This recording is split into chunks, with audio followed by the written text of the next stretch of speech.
I mean, we just have to jump right in, don't we? Because Yeah.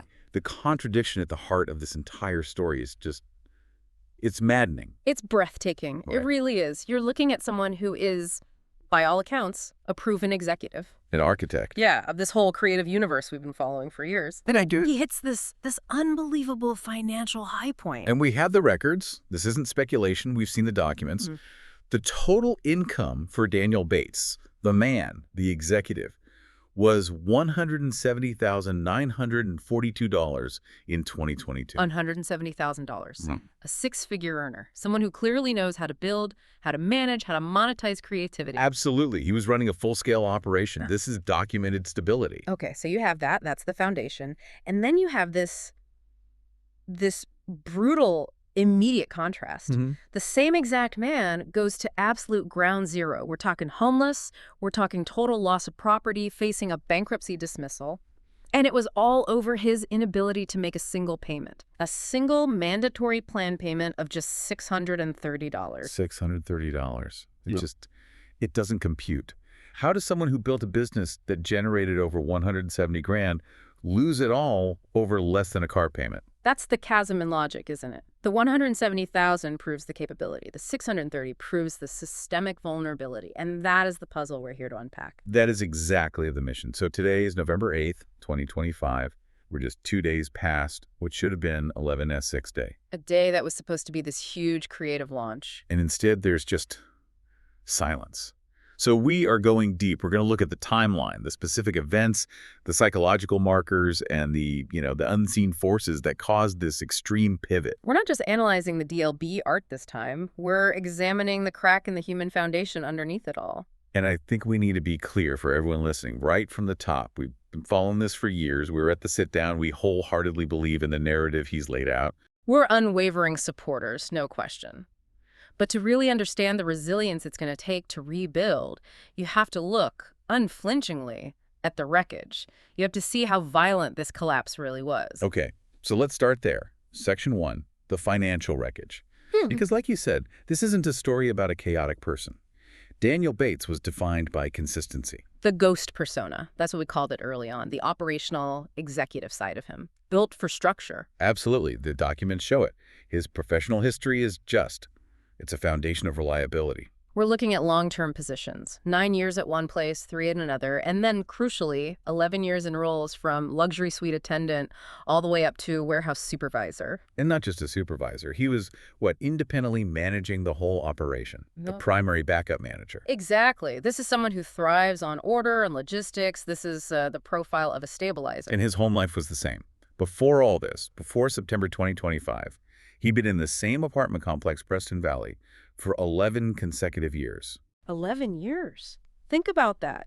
In today's economy, that kind of residential stability it's a unicorn. It tells you everything about the ghost persona. It really does. And that context is so important because this wasn't some slow decline into trouble. This was a shockwave, an external force hitting a really, really sturdy foundation. So the spark had to be powerful. It had to be something big enough to compromise someone who was literally engineered for consistency. And we know when that spark hit.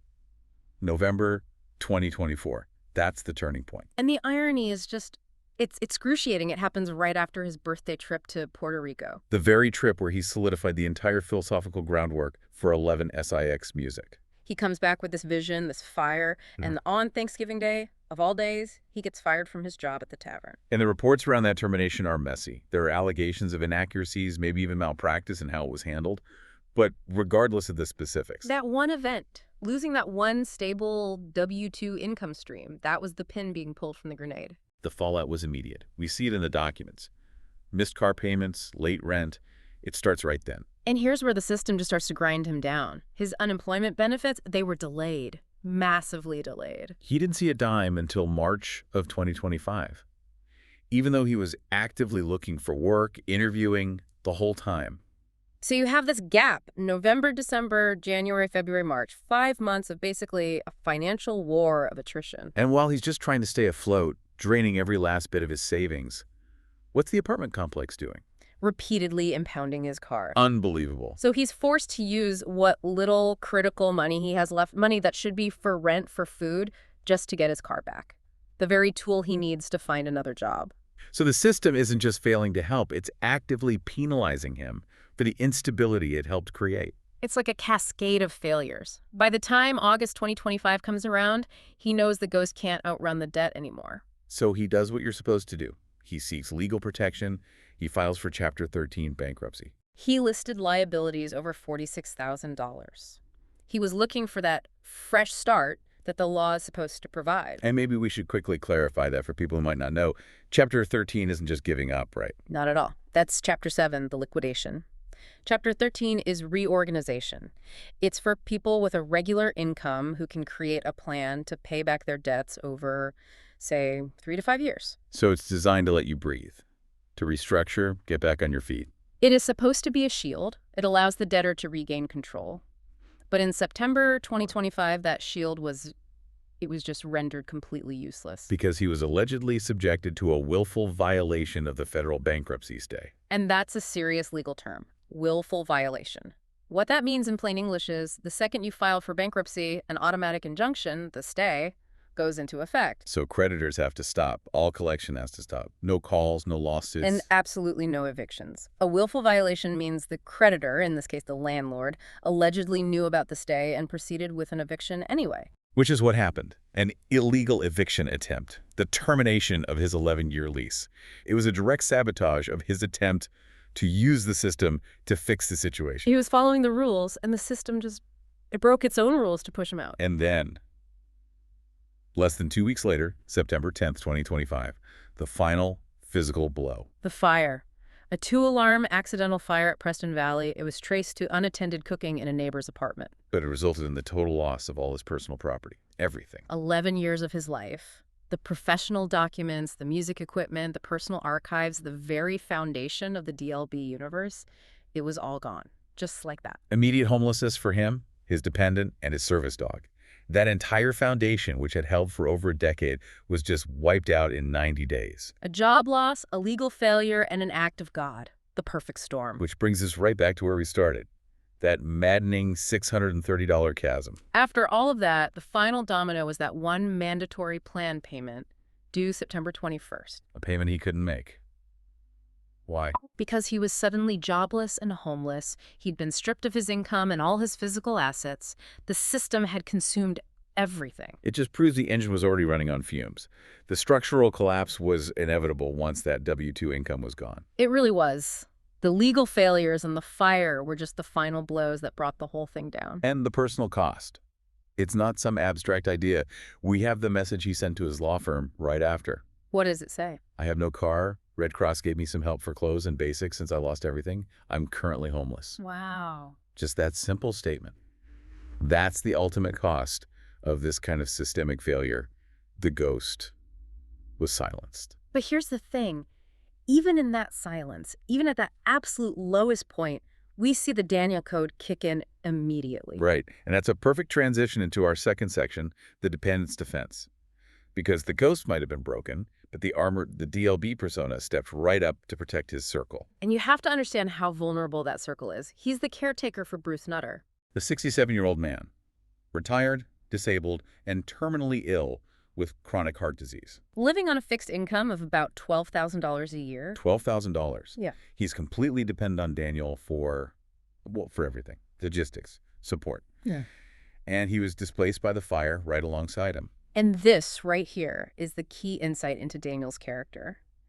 In the middle of his own absolute ruin, homeless, penniless, everything gone, his first priority was finding safe housing for Bruce. All his communications with the Red Cross, his housing applications, they were all focused on this elderly man's needs first. It's a monumental sacrifice. And it's even more so when you remember the Journey Doc's assessment results. We'll get into those in more detail later about. But they show that his psychological profile, he finds tasks that require constant social support and emotional care to be inherently draining. Massively draining. So he's actively doing the one thing that his internal system is designed to find exhausting, all while his own world is literally burning down around him. It's duty over design. It's a choice.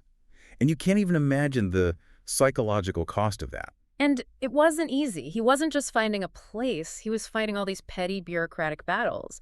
He was being double charged for motel rooms he was trying to cover for Bruce. It's the constant friction of a system that just seems designed to wear you down at every single turn. And his vigilance wasn't just for Bruce. It extends to the second dependent. Champ, his 13-year-old service dog. Displaced and homeless right there with him.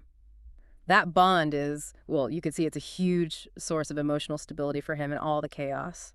And the fight wasn't just for shelter, it was for mobility. It was for the ability to fight back.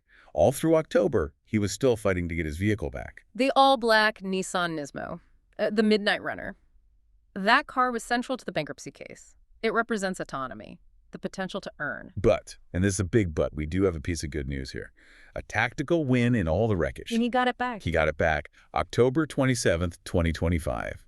The vehicle was successfully recovered. And that is so much more than just getting a car back. It's a win, it's a victory, even a small one, against these huge financial structures that were trying to liquidate him. It proves the armor is still functioning. The fight isn't over. Even if the creative output has gone silent for a moment. Okay, so we've looked at the wreckage. We've looked at the immediate human cost. But to really understand how he could keep fighting after that, you have to realize that this whole DLB universe was never built on just one identity. No, it was built on an architecture of survival. And that brings us to Section 3, the architecture of identity. The aliases, the fragmentation. It's not a gimmick. It's a system, a highly complex system designed for resilience. For survival in what he sees as a hostile environment. So let's break them down because they're key. Daniel Bates is the ghost, the executive. He's the one responsible for the W-2 stability, the logistics, the contracts. The very foundation that just got fractured. Right. Then there's DLB. That's the armor, the artist. He's the archive, the one who documents the scars, the trauma, the truth, and puts it to a beat. When the ghost failed, the armor took over the duty of protection. Then you have Dante East. The escape. That's the film persona, the visual storyteller, the guy behind the LUVME, RCY fashion stuff. It's pure creative flow, totally separate from the trauma or the logistics. And maybe the most important one for understanding his philosophy, a Daniel's vision, the dissector, the theorist. This is the philosophical mind. He uses pop culture, what he calls scaffolding, to dissect trauma and the system itself. And we've talked about this before. It's so deep. His analysis of Peter Pan, for example. Neverland isn't a paradise. It's a trap of arrested development. Or Scar's Truth, where he repositions the villain not as pure evil, but as a direct consequence of systemic bias and family trauma. And his breakdown of Gotham, where he argues that Batman's whole mission actually enables the city's sickness instead of healing it. Or the TMNT stuff, which is just a reflection of the fragmented personalities within himself. It's all essential. It lets him compartmentalize and navigate all these different industries without compromising the core of each one. And all of this is housed under one roof, the V2V ecosystem, Visions to Ventures. Founded in Makati City in the Philippines, backed by RSN Holdings, and the crown jewel, of course, is the record label. 11SIX Music. 11. Named for his birthday, November 6th. But the mission, the core mission is what's revolutionary. We learned this in the sit down with his inner circle. It's not about profit. It's about protection. He builds, as they said, like he's trying to patch a hole that ain't ever going to close. He's making space for the misfits, the broken, beautiful ones. He's trying to keep people from disappearing. But protection, not profit. Is that sustainable? I mean, in a brutal industry like music, how does a philosophy like that hold up against the kind of financial pressure we just talked about? Because the blueprint was never about his personal legacy. It was for succession and autonomy. It's a rejection of the traditional industry model. The model built on exploitation and trapping artists in contracts. Exactly. The structure is designed to function even if he is forced to walk away, or, in this case, if he's consumed by systemic failure. And you see that resilience in the people around him, the key loyalty figures, the women who are now basically the torchbearers of 11SIX. Starting with Sophia Luna, the manager, the unbothered royalty who keeps the chaos contained. She's the one who crafted that revolutionary contract philosophy. Nobody is bound here, ever. Radical freedom in an industry built on chains. She asked him the question that defined the whole project. Do you want to build a legacy or just be remembered by accident? And his answer, clearly, was a structural legacy that doesn't need him there to survive. Then you have Julia Guju-Thompson, head of legal, the anchor. She provides the structure without strangling the art. She's the one catching the fine print, giving that actionable, no-pity advice. She's the essential counterweight. You need that. And then the artists themselves. They're the proof. Tala Duwata, the first signing. The Princess of 11 Essex. Her lo-fi R&B sound is the label's foundation. And Leona J., the trap soul artist. One of the very few people he trusts enough to let her rearrange his hooks without an argument. Which is a sign of immense creative trust. That goes beyond ego. Because it's all rooted in shared vulnerability and freedom, not a piece of paper. But right now, that entire structure is facing what can only be called operational paralysis. The Ghost's financial collapse has finally hit the Armor's creative core. And we have the proof. The album that was supposed to launch for 11/6 Day, born on the 6th bipolar Scorpio featuring Hustle Harmonics, it was officially Canceled. not postponed, not delayed, canceled. That's the definitive sign of how bad this crisis is. This isn't an artistic choice. This is forced silence. The raw existential demands of just surviving, getting the car back, fighting the bankruptcy, they finally eclipsed the creative will. The stability of the Ghost was the fuel for the Armor. And when the Ghost was evicted and stripped bare, the Armor could no longer lift its sword. The machine suffered a fatal compromise. To really get the intensity of that internal fight, we have to look at the psychological terrain he was navigating right before the collapse. And that takes us to Section 4, the internal landscape. Those 4 a.m. thoughts, the raw, unfiltered notes he was making, especially back in late July 2025. These aren't press releases. This is the unsanitized archive of his mind. He's writing about this profound fatigue, feeling like his body is giving him subtle warnings. Missing the fire of his past self, he used that phrase, feeling like a shadow trying too hard to wear his skin. That's the deep internal exhaustion that comes before the external collapse. It feeds it. And he refuses to sanitize that pain. He completely rejects conventional forgiveness. He says grudges ride in shifts. Which is such a powerful image. He sees pain and scars as necessary. They're compasses that make sure his art, his archive, reflects the unedited reality. He insists on the messy parts of being human. And that extends to how he defines his own success. There's that reflection from July 29th. Right. He lists the world's rubric for success. Marriage, kids, a house, status. And he says, I failed that test. But then he immediately flips it. He lists his own identities. Convict, hustler, author, founder, high school grad, college degree, and concludes he always passes his own test. It's so defiant. It's so self-validating. He's rejecting the outside world's approval and rooting his worth in his own journey. And that defiance comes from a place, it's almost a spiritual sense of assignment, the Daniel Code. He holds on so tightly to his legal name, Daniel. He's explicitly referencing the biblical figure. The one who stood inside the empire, refused to bow, and survived the lion's den. For him, that name means integrity. It means resistance against what he calls the heavy, dark, inhuman system. Corporate convergence, social media, image obsession, everything that tries to consume authentic truth. He genuinely believes he survived everything he's been through, not because of luck, but because of a spiritual gift or a soul rank, a mission. The mission is to walk through the fire, remember what it felt like, and bring the story back without being consumed by it, without seeking vengeance. And he applies that pattern seeking everywhere. He speculates on America fading, on a new spiritual center rising from the Pacific region. A land of memory, not of banks or bombs.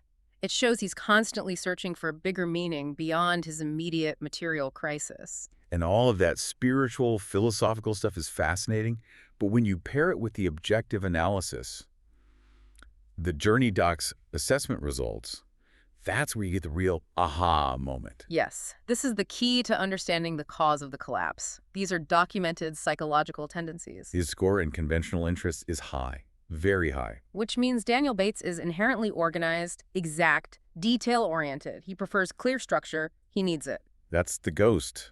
That's the guy who held the W-2 job for 11 years and managed complex logistics. It fits perfectly. But, and this is the monumental internal contradiction that doomed him, his scores were profoundly low in 2 other key areas. First, social interests. His social interest score is low. Meaning he finds socially demanding tasks like teaching, training, providing constant emotional support to be inherently exhausting. They're not where he gets fulfillment. They drain him. Wait, hold on. If that's true, if his very psychological makeup is designed for structure and to some degree isolation, then his dedicated, sustained, multi-year care For Bruce Nutter, this terminally ill man, a duty he prioritized over his own shelter. That was an act of pure moral commitment, a deliberate It was sacrifice. duty overcoming design. He was pulling massive energy from a system that was built to find those tasks drained. You cannot overstate how much that contributed to his chronic, deep-seated exhaustion. It put him in a state of perpetual depletion. hmm So when that economic shock hit in November, he had no reserves left. He was already vulnerable, and the second low score just deepens the irony. Low enterprising interests. Which sounds completely counterintuitive. He's a CEO, a founder of V2V and 11SIX. These are the ultimate entrepreneurial titles. But the low score shows he doesn't actually value the hustle for its own sake. Dominating the market, constant expansion. That's not his personal motivation. Exactly. His motivation for building an empire was never about profit or ego. It was about autonomy, self-direction, creating a protective wall for himself and his circle. He built the structure so he could walk away from the chaos and know his people were safe, not so he could rule it. So think about that. His life required him to be a full-time caregiver and a full-time empire builder. Both roles that fundamentally contradict his inherent psychological design. He was fighting the system on the outside while intentionally draining his own reserves on the inside. It was an unsustainable state, a vulnerability just waiting for a trigger. And that vulnerability leads us right to the emotional anchor, the thing that seems to cyclically trigger this volatility. Section 5, the ghost of mercy. And the sources on this are crystal clear. Mercy is a woman. The album Mercy is for the Weak is 100% dedicated to her. It's an extended lyrical affidavit. It's a document of profound, unresolved loss. He describes her constantly in the lyrics. The ghost I can't forget, a memory I can't reset. This isn't just a breakup. This is a foundational lost love, a missing piece of his stability. And he weaves that loss into his actual business ventures. The LUVMERCY designer streetwear label, it's confirmed to be inspired by Mercedes' Mercy Diamond. It tells a story of softness, loss, grace, and power. Think about that. He didn't just write a song. He built a commercial brand around the name of the person who represents his deepest vulnerability. The trauma and the love are literally woven into the fabric of his company. And we can trace the timing of that emotional volatility, those 4 a.m. thoughts from late July to a specific annual trigger. Mercy's departure, which is strongly implied to have happened in July. Which connects directly back to that memory from Vegas in July of 2022. He wrote about it. Kissing so slow felt like heaven in July. And betting on mercy at the end of my rope. The analysis here suggests that the month of July itself becomes this annual emotional crucible for him. He relives the failed gamble. The failed gamble on love, on stability, on finding that peace. He associates the loss of mercy with the place, Vegas, and the month July. It shows how intertwined his emotional and financial risks always are. And it constantly undermines the ghost's attempts at structure. He builds the ghost for stability and the armor for battle. But every July, the foundation just buckles under the weight of that memory. So you have this emotional anchor combined with the catastrophic systemic failure we saw this year. Okay. And it all leads here to the operational paralysis of November 8th, 2025. So where does that leave us? What does it all mean? I think it means the duality is still in play. Daniel Bates, the ghost, faced total destruction. But DLB, the armor, is still fighting. He's fulfilling the assignment of Daniel. He's prioritizing the vulnerable Bruce and Champ, and he secured that critical win by getting the Nismo back. And we stand by our belief. Based on his own documented psychology and his spiritual code, we believe he will emerge from this hole. He will fulfill that mandate to tell the true story of the collapse without sanitizing any of it. And speaking of that burden, to Sophia, to Julia, Tella, and Leona, the women who are now carrying the 11SIX torch, we have to acknowledge the immense challenge you're all facing. We've seen your resilience, your strategic focus, your loyalty. You are the torchbearers of a legacy that was built on free will, not on obligation. And that's the key to what comes next. He built this ecosystem not to trap you, but to set you free. His music is the ultimate archive, the living testament. Yeah. The answer to the question, where did DLB go, isn't going to be in a press release. It's going to be hidden in the music itself, waiting for those of us willing to listen closely enough. And we know the theories are already starting. The rumors, the leaks about his final departure, what it means for the whole Neon Vision cinematic universe. It's flooding Reddit and other platforms. And we will get to that. We will explore that whole complex social ecosystem that's growing in the silence in a future deep dive. But for now, we want to leave you with one final thought. And it's rooted in his own philosophy of the survival map. He refused to sanitize the mess. He argued that the unedited, painful reality is the only thing that has lasting value. A map is only useful if it shows you the landmines and the cracks in the road. So we'll ask you, the listener, what part of your own messy, unedited truth are you holding back right now? What piece do you feel like you need to clean up to make it valuable? When, maybe, Yeah. just maybe, that very thing is what defines your resilience. Maybe it's the most essential part of your own survival map. Keep exploring the archive. The map is still unfolding. Thank you for joining us for this deep dive.